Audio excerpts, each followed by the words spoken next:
With Stoneblock 3 coming towards the end of its life, a new one must begin. And that new one is All the Mods 10. Now, why did we go with this one? Because simply we did All the Mods 9.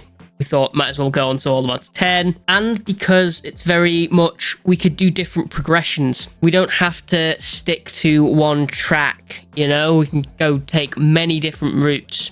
And in this series, I want to tackle some of the mods that I would never really personally want to tackle, because either it doesn't interest me or I simply just do not understand how it works.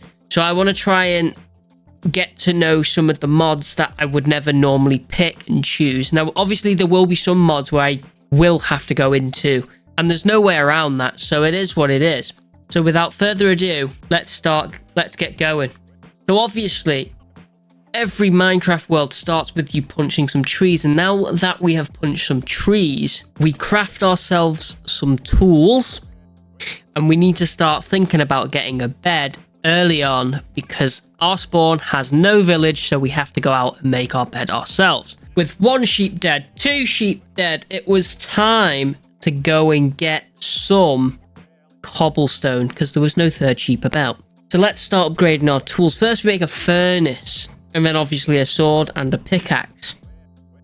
And then ate some very suspicious berries, which then gave us poison. Off to a great start. And with our first day coming to a close, it was squeaky bum time. Where are we going to find that final sheep? And just within the nick of time, before things started to spawn and mess us up, we do actually find that final sheep.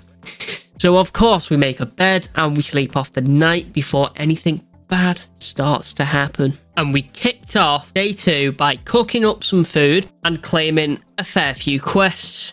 Now, I don't want to claim too many of these quests because I really don't want to fill up our inventory this early on. I want to try and wait until we find at least a village where we could live in for now, and then find a whole base location maybe afterwards, but somewhere where we can call home for now. We also managed to tick off a couple of easy quests as well, like we made the crafting on a stick. I've never really used this thing before, so there we go. We got a crafting table on the go, I guess. And then went back to claiming even more quests, which gave us a ridiculous amount of items, some including slime balls and blocks of coal, and even some universal pipes, which is massive. And like I said, I didn't want to collect too many quests so early on because I wouldn't have the inventory space. One way we can combat this is by making a backpack.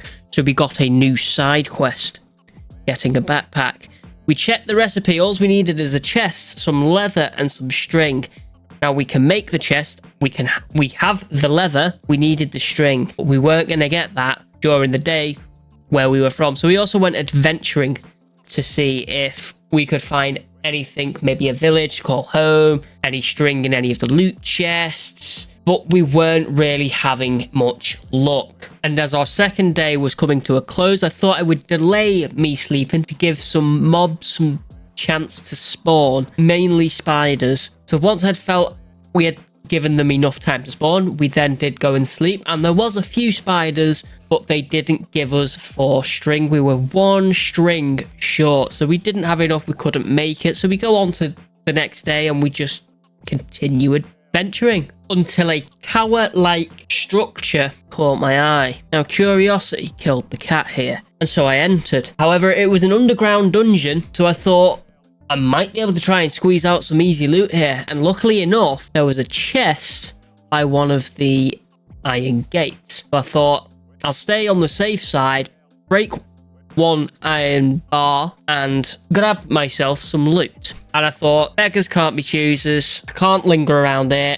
I need to go back out. Went back out. Now, is this the point where our luck in this world was about to change? Because we struck a village, which is where we're going to call home for now. And of course it is. Emeralds and relics doused upon us. But there's one item that stands out more than the rest, and that's the infinity ham. Why? Because we'll never, ever, ever have to get food ever again, because once you eat this, it automatically regenerates itself, so you can keep eating it over and over and over again. Once we had ransacked the whole village and the temple just on the outside of the village, which I did notice, which is where we managed to find our side quest item, which was a backpack, and not just a normal backpack, it was a copper one, so it had a few more inventory spaces than the regular backpack. We could start to find and choose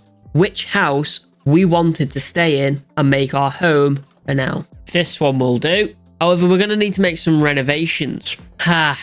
This is better. With the renovations complete and we've actually got some storage, we can actually claim every single quest now that we've completed so far. And that wraps up the 4th day.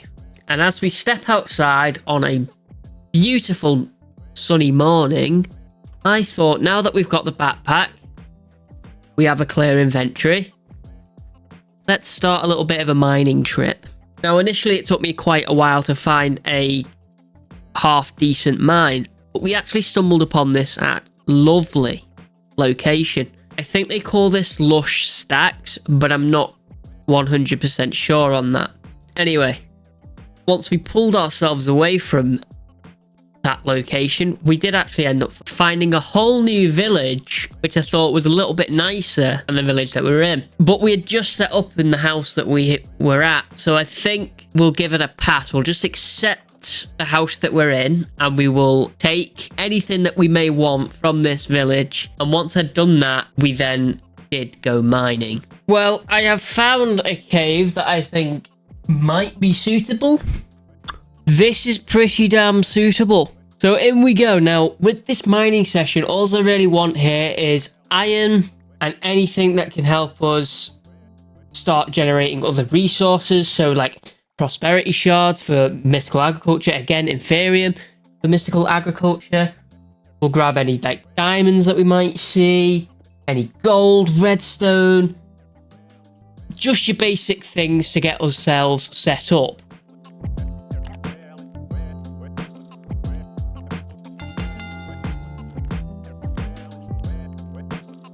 And after about 10 minutes of mining, we filled our backpack and our inventory and had to actually go home. So we managed to get a few diamonds on this trip, a lot of prosperity shards, a lot of Inferium essence, loads of iron, gold, a little bit of redstone, some loot from little dungeons that we found along the way. And as I was about to wrap up our first episode, I spotted something, and it looked like a little comet just on the outskirts of our village. So I started to dig into it, and I found something absolutely ridiculous, and it was ancient debris. Now, I had to run home and make a diamond pickaxe, of course, to pick up this ancient debris, and there was only 2 ancient debris there, but we could or double this to get 4 pieces, combine it with a bit of gold, which we got on our mining trip just then, and making it a netherite ingot. All I would need is the smithing template, and then we could make a netherite pickaxe,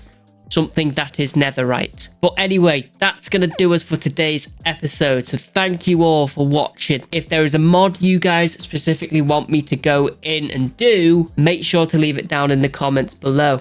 Subscribe if you are new, and I will see you all again very, very soon. Goodbye.